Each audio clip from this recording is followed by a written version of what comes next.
মানুষের জন্য আজকে আপনারা আয়োজন করেছেন।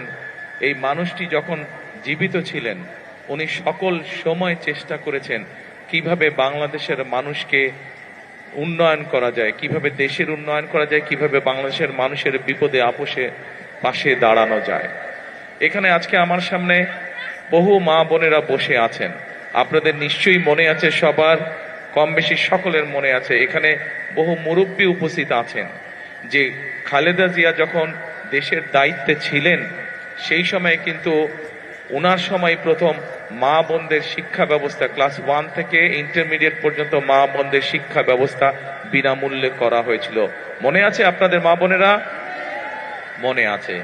একইভাবে নিশ্চয়ই এখানে অনেক মুরব্বী আছেন, এখানে যারা আছেন আমারও যেরকম গ্রামে একটি বসত ভিটা আছে, ঠিক আপনাদেরও সবারই কারো না কারো আত্মীয় স্বজন পরিবার পরিজন গ্রামে রয়েছেন, কৃষি কাজের সাথে জড়িত আছেন।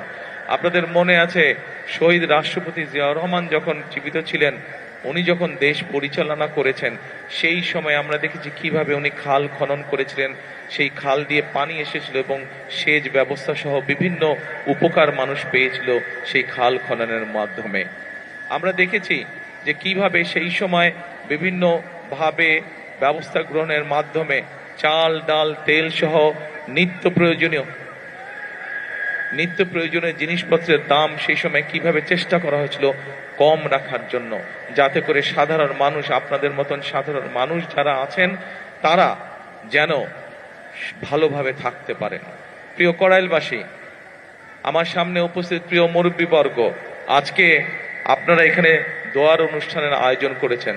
একটু পরে নিশ্চয়ই মৌলানা সাহেব এখানে দোয়া করবেন শহীদ রাষ্ট্রপতি জিয়াউর রহমানের জন্য, দেশনেত্রী বেগম খালেদা জিয়ার জন্য সহ আমাদের স্বাধীনতা যুদ্ধে যারা শহীদ হয়েছেন, আমাদের 24-এর আন্দোলনে যারা শহীদ হয়েছে, আহত হয়েছে সহ বিভিন্ন সময় গণতন্ত্রের আন্দোলনে যারা শহীদ হয়েছে, কিছুদিন আগে এইখানে আগুন লেগে যারা ক্ষতিগ্রস্ত হয়েছেন, যারা মারা গিয়েছেন, সকলের জন্য ইনশাল্লাহ আমরা হাত তুলে আল্লাহর দরবারে দোয়া করব।